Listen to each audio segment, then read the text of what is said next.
How's it going, kiddos? Handsome Jack Boy here, bringing you guys the 14th episode of my Borderlands Dust Waste Pearlescent Weapons Guide.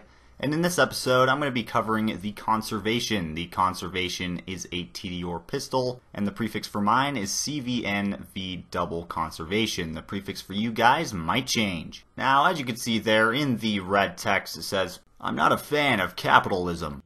Now, as far as what this gun actually does when it comes to its special effect, it basically has infinite ammo, to sum it up. Think of it as the Dove, but a beefed up version of it. That's kind of what I think of when I think of this gun. But instead of not consuming ammo like the Dove, it actually puts ammo back into your magazine each time you fire it, which is pretty cool. Now, going over the specifics for the Conservation, its unique parts consist of its body and material. Now, when comparing the Conservation to a pistol with a similar body type, the Conservation has a pretty big advantage when it comes to its rate of fire. It's up to 80% better, to give you an idea as to how much.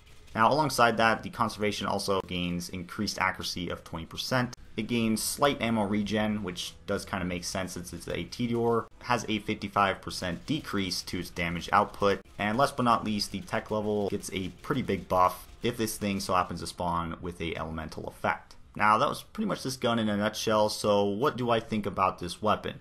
It's actually a pretty handy little pistol. It doesn't really do a whole lot of damage, but I'm not gonna lie, it's kind of fun to use, especially with any sort of class mods or skills that boost its rate of fire. So right off the bat, Roland makes a good choice for this weapon, considering he has skills and class mods that do just that. But since the damage is kind of lacking, the higher the rate of fire, the better.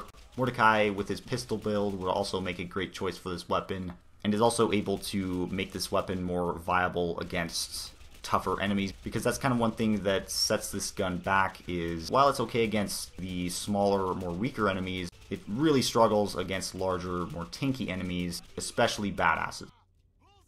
But right here, as per usual, I switch out the support gunner comm for the heavy gunner comm to show you what it's like with that additional damage and additional rate of fire that the heavy gunner comm has. And to be honest, I was not expecting such a significant increase to this gun's effectiveness. The difference with the rate of fire switching from the sport gunner to the heavy gunner is insane with this gun, to the point that it even makes it semi-effective against the tougher enemies. So that's obviously really nice. But other than that, there's really not much else to this weapon. It's a great little backup weapon when you're running low on ammo for your bigger, more powerful weapons. Or it's pretty good for when you, well, don't want to waste ammo and want to conserve it.